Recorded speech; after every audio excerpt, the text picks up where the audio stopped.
Les vraies voix, Frédéric Brindel. Et très bien encadré ce soir, les vraies voix, Philippe Bilger, Lydia Guirousse et Pierre-Yves Martin. Ça a commencé déjà à deviser. Bon, voici l'instant politique, puisque le premier débat, il concerne nos politiciens. Une nouvelle fois, vous allez beaucoup rire, vous les auditeurs de Sud Radio, parce que vous allez voir que nous sommes tous obligés de bien respecter le nombre de citations par candidat. Là, c'est un sujet de politique. Vous allez bien rire. Et puis aussi, n'oubliez pas, vous allez sur le compte Twitter et Facebook de Sud Radio. Le débat, le voici. Un président de la République peut-il encore rassembler les Français? Sud Radio, les vraies voix. Le débat est ouvert. Vous faites quoi? Chaque débat. Alors vous avez entendu la question de Pierre-Yves Martin. Oui, vous étiez branché. Je grillé. Et on n'aura pas la question à la réponse. La réponse à la question. Voilà. Jean Garrigue est avec nous, historien et président du comité d'histoire parlementaire. Bonsoir Jean Garrigue. Bonsoir à tous. Vous allez être... Oui, bonsoir, et toutes. Vous allez être notre référent, celui vers qui nous allons nous tourner. Alors nous allons essayer d'instituer, et on l'a fait depuis le début de la semaine, un petit rituel. C'est-à-dire que nous allons écouter sur la même durée chaque candidat. Par rapport à cette question, qui est la suivante, je vous le rappelle, un président de la République peut-il encore rassembler les Français? Est-ce que finalement, dans leur discours, ces 12 candidats ont tous une volonté d'être un rassembleur ou alors d'emmener avec eux qu'une partie de la population? Je suis allé décortiquer les fameux 12 clips. Oui, je sais, c'est difficile. Certains sont bizarres et un peu longs. Mais je l'ai fait. Alors écoutez déjà... Quel professionnel.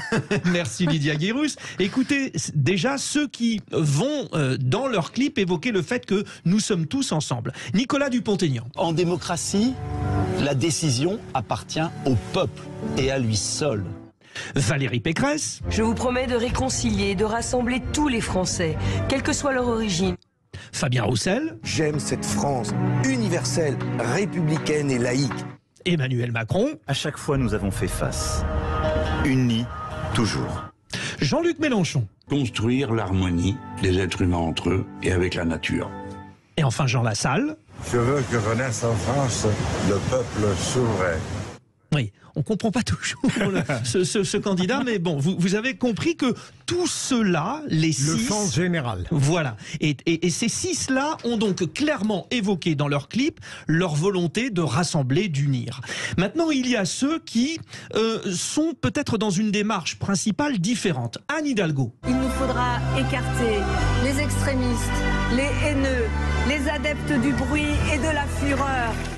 J'ai écouté également Éric Zemmour. Je vous propose de lutter de manière définitive contre le grand remplacement de la France. Nathalie Arthaud. Je me présente pour faire entendre la voix et les intérêts des travailleurs. Alors, celui-ci ne parle que de lui dans son clip. Je suis désolé, c'est comme ça. Mais quand il parle de ses combats, il ne s'adresse pas qu'aux Français, il s'adresse à tout le monde. Yannick Jadot. Je continue mes combats pour la justice climatique et contre les accords de libre-échange. Mais donc pas de notion de ensemble. Marine Le Pen. L'autre priorité de ce projet, sur lequel je travaille depuis 5 ans, est de vous rendre votre pays. Et enfin, Philippe Poutou. On est là dans cette élection pour essayer de faire entendre des idées et des voix qu'on entend trop peu. Donc, ces tendances, vous les avez bien comprises. On a fait de l'équilibrisme puisque j'ai choisi de faire 5 secondes pour chacun. Jean Garrigue, on comprend bien à travers tous ces courants de pensée qu'un président rassembleur, finalement, c'est un grand rêve, finalement, pour ne pas dire autre chose.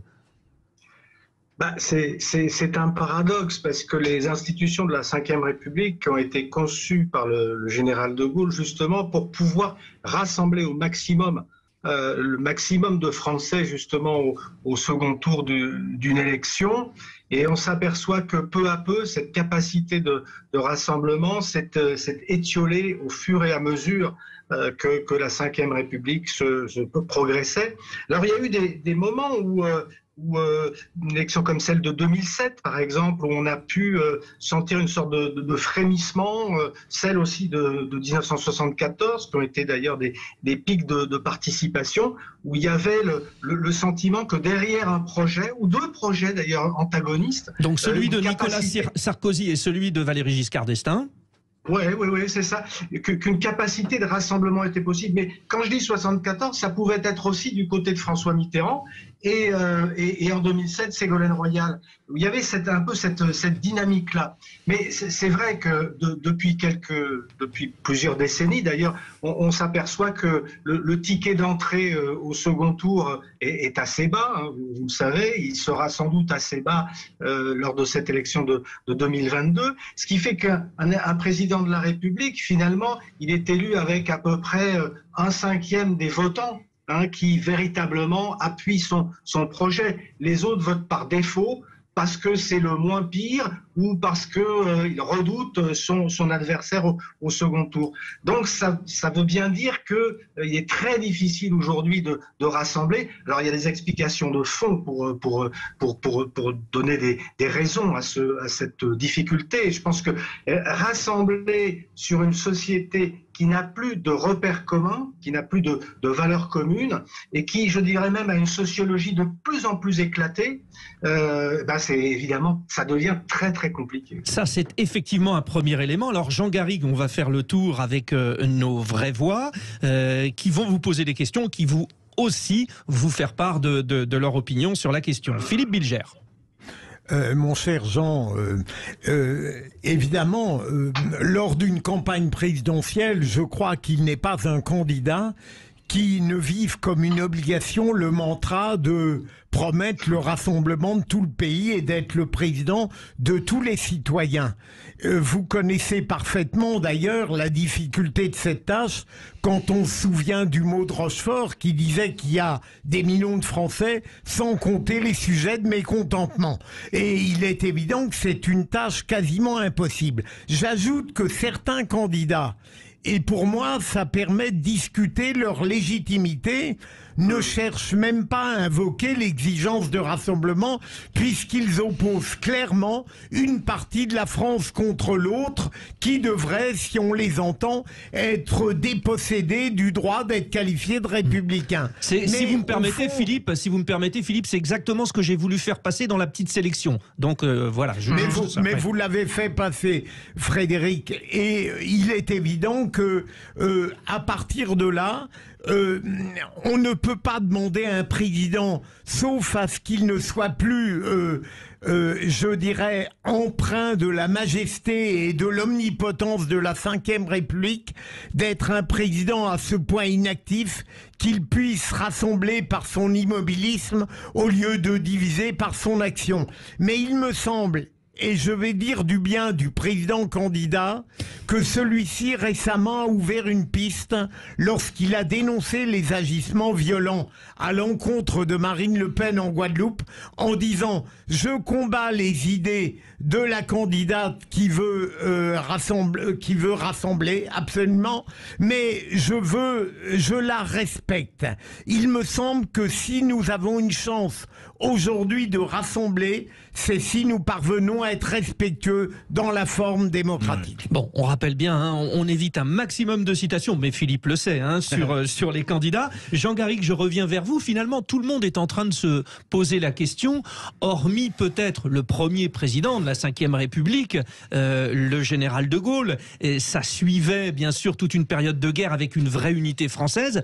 Hormis le général de Gaulle, depuis, vous avez évoqué quelques cas, mais quand même, avec cette société française, c'est injouable. Bon, mais il y a toujours eu un clivage majeur entre ce qu'on appelle la gauche et la droite. Ça date de la Révolution française et du positionnement des députés dans l'hémicycle à l'époque. Et il y a toujours eu cette sensibilité plus conservatrice ou plus progressiste, plus libérale ou plus égalitaire, qui s'est d'ailleurs redistribuée au fil des époques de manière très, très différente et qui n'est plus aujourd'hui la même redistribution qu'elle l'était à l'époque. Mais bon, ce serait trop long d'aller là-dessus. Mais ce qui est sûr, c'est comme le dit Philippe, vous avez quand même des candidats qui sont là pour rassembler un maximum de Français. C'est ce que disent leurs clips de campagne, c'est ce que disent leurs affiches aussi. Quand vous avez l'affiche typique d'Emmanuel Macron avec vous, on ne cite pas, on ne cite pas, Jean, je vous le rappelle. Oui. C'est pareil, ce serait pareil pour Valérie Pécresse, ce serait pareil pour Marine Le Pen. Pour Jean-Luc Mélenchon, pour Fabien Roussel, pour Nicolas Dupont-Aignan, Philippe Poutou. Non, ne prononcez pas parce que je vais prononcer deux fois, donc Nathalie Arthaud, Éric Zemmour et Anne Hidalgo. Ça y est, nous les avons tous fait. Continuez, Jean. Mais je suis obligé de dire que justement, ça n'est pas le cas pour beaucoup d'autres candidats qui, d'une manière ou d'une autre, mais c'est ce que disait Philippe, sont quand même dans l'exclusion d'une partie de leurs électeurs. D'ailleurs, bon, certains, de toute manière, ne visent pas l'élection présidentielle puisqu'ils ne croient pas à la présidence. Alors, je ne donne pas de nom, mais il y a un certain nombre de candidats qui se présentent à l'élection présidentielle sans même croire, en refusant la notion même de fonction présidentielle.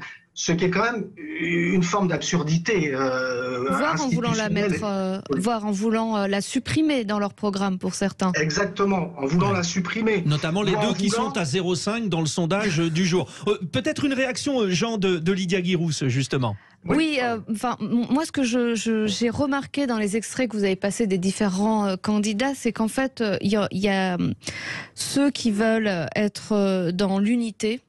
Et ça fait un peu référence, vous l'aviez dit Jean Garrigue tout à l'heure, à 2007 avec le slogan Ensemble tout devient possible, on reconnaît le avec vous, et puis d'autres slogans, donc ils sont dans l'unité, ils veulent rassembler, ils veulent réussir à atteindre une certaine concorde républicaine, et puis vous en avez d'autres qui me semblent être plus dans le eux contre nous, voire le eux ou nous, et donc dans une logique plus d'exclusion, et là ça me semble assez dangereux. Je trouve que ces candidats-là se disqualifient de fait, parce que même si la société française est extrêmement fragmentée, extrêmement divisée aujourd'hui, un candidat à l'élection présidentielle, qui est une fonction où on doit dépasser aussi quelque part les clivages, puisqu'on devient le président de l'ensemble tous les Français. Voilà. Eh bien, il doit y avoir quand même cette volonté dans le discours, dans le programme, dans l'action, de rassembler. Ça doit être une quête. Donc, c'est pas ce qu'il peut,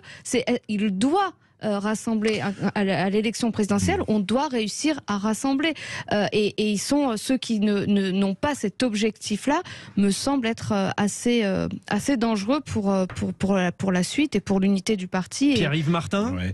Moi, je trouve déjà qu'il y a deux éléments. Le premier, c'est que la société française vit une violence, une transformation, un bouleversement permanent. Et donc du coup, on sent quand on est dans la rue, quand on échange, quand il y a des regards, on sent que les gens sont à cran, bloc contre bloc. Et du coup, pour le politique, transformer cette donne, cette hypothèse-là, sur un enjeu de rassemblement, ça reste très compliqué. Le deuxième élément, c'est que, de ce que j'ai toujours compris d'une élection présidentielle sous la 5e, c'est que c'est la rencontre entre un homme ou une femme et le peuple français. Et en fait, je trouve que cette rencontre, à ce jour, en tout cas en 2022, la rencontre, elle est compliquée à faire émerger, parce qu'il y a plusieurs éléments. D'abord, peut-être la classe politique qui n'a peut-être pas forcément réussi à se remettre en cause et à proposer une autre façon de penser. Et qui est souvent dans le rejet de l'adversaire, finalement. Ouais.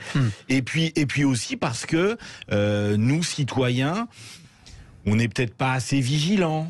On n'a peut-être pas cette capacité aussi d'exercer des pressions pour que les choses changent. Donc finalement, c'est l'abstention qui arrive. Mais cette abstention, on a du mal à la traduire. Donc du coup, elle est portée différemment. Donc je trouve que ce sujet de le président peut-il rassembler, sur le papier, c'est son job de rassembler, bien sûr. Mais vous n'y croyez pas. Mais la réalité en 2022, c'est que c'est compliqué. Pierre-Yves Martin, Lydia Guirousse, Philippe Bilger, les vraies voix. Vous restez bien. Nous avons avec nous encore Jean Garrigue, historien et président du comité d'histoire parlementaire, pour essayer de répondre ensemble à cette question. Un président de la République peut-il encore rassembler les Français? Allez-y, les auditeurs de Sud Radio, sur le compte Twitter et Facebook. Vous donnez votre avis. Je donne le résultat de la consultation dans un instant. Et puis Jean Garrigue répond à tout ce qui vient d'être dit. Nous allons dans un instant vous donner le résultat de la consultation des auditeurs de Sud Radio à la question suivante, qui est le thème de notre premier débat. Un président de la République peut-il encore rassembler les Français? Philippe Bilger, Lydia Guirousse, Pierre-Yves Martin, les vraies voix Sud Radio de ce soir ont donné leur avis. Nous revenons vers notre grand témoin, Jean Garrigue, historien et président du comité d'histoire parlementaire. Jean Garrigue, alors il y a eu plusieurs avis autour de la table. La question est peut-être celle-ci, malgré les différences, malgré les tensions, est-ce qu'on peut imaginer que quelqu'un, un candidat, un éventuel président, puisse trouver la petite astuce pour aller chercher, allez, s'il y avait 5 grands courants en France, au moins 3 sur 5, au moins ça? Ça s'est déjà produit dans notre histoire. C'est d'ailleurs la capacité du représentant d'un courant, de gauche ou de droite, à aller chercher quelque part des électeurs plus au centre. C'est de cette capacité que découle bien souvent le succès à une élection présidentielle. Mais d'ailleurs, Jean, pardonnez-moi, mais sur ce que vous venez de dire, je veux rebondir tout de suite parce que ça me semble très important. Le dernier candidat à s'être imposé à l'élection présidentielle s'est revendiqué du centre. Et finalement, n'avions-nous pas, à travers cette revendication centriste, peut-être la dernière occasion de se dire on peut aller au-delà de nos clivages droite-gauche que vous avez évoqués tout à l'heure? Si, mais moi j'en étais persuadé, tout simplement parce qu'au fond, c'est ce qui s'est produit de fait dans notre histoire politique. À quelques exceptions près, où les élections ont marqué véritablement un clivage radical. On peut penser à celle de 1980 où François Mitterrand, au nom d'un changement qui se présentait à l'époque comme révolutionnaire, une rupture radicale, a été élu président. Mais si vous regardez les autres élections présidentielles, vous voyez à quel point il y a une capacité de celui qui l'emporte aussi à rafler la mise dans le camp de son adversaire. D'ailleurs, c'est tout le principe du second tour. Hein. Vous savez, au premier tour, on se divise et puis on essaye plutôt de rassembler au second tour.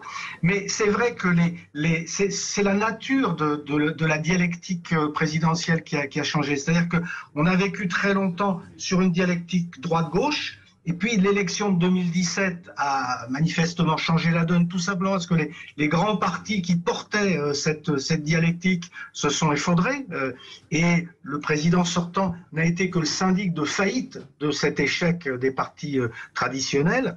Mais aujourd'hui, on voit bien ont ressurgi d'ailleurs plusieurs autres types de clivages entre ceux qui sont plutôt les partisans de l'ouverture sur l'Europe ou alors d'un nationalisme, d'un repli. Hein, c'est un peu ça. Jean, je donne justement les premiers résultats. Vous, les auditeurs de Sud Radio, pour l'instant, vous dites que non, un président de la République ne peut pas rassembler les Français, mais vous ne le dites qu'à 55%.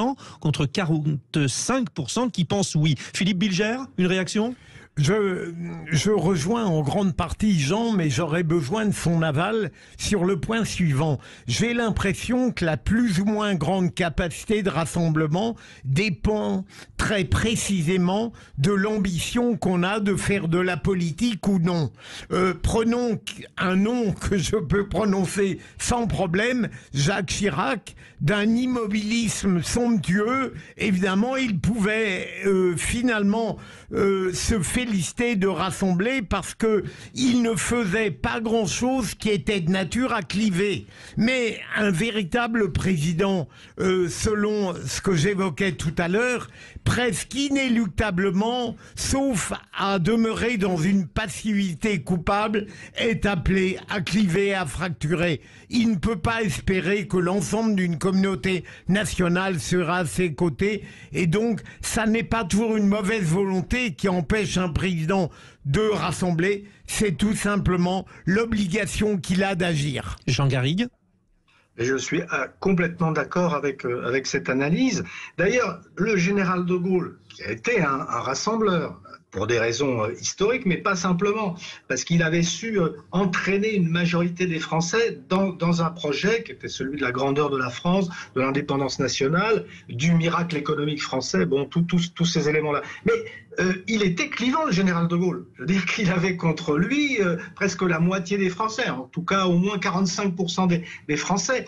Et les idées qu'il proposait étaient des idées qui pouvaient provoquer débat, contestation, et qui étaient d'ailleurs contestées par beaucoup. Donc c'est vrai qu'un président doit essayer de rassembler sur son projet, mais s'il veut être un président efficace et qu'il laisse une trace dans l'histoire, il faut effectivement qu'il soit prêt à endosser le risque de l'impopularité. Et ça, dans notre société d'hypercommunication, de réseaux sociaux, etc., c'est beaucoup plus difficile. Ça aussi, c'est un axe de réflexion. On évoquait le général de Gaulle dans une période consécutive à la Grande Guerre mondiale. Ça veut dire qu'il se passe un événement très fort pour une nation et que cette nation trouve la force de s'unir derrière une parole. Là, nous venons de traverser un événement particulièrement terrible, une pandémie marquante. On aurait pu peut-être imaginer que les Français soient un petit peu plus soudés.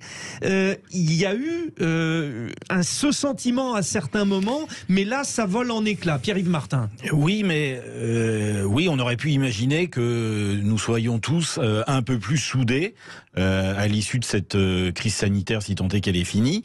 En plus. je trouve que dans la posture des candidates et des candidats, on n'est pas sur quelque chose de très porteur de rassemblement, on est plutôt sur quelque chose de conflictuel et de violent pour exister pour certains.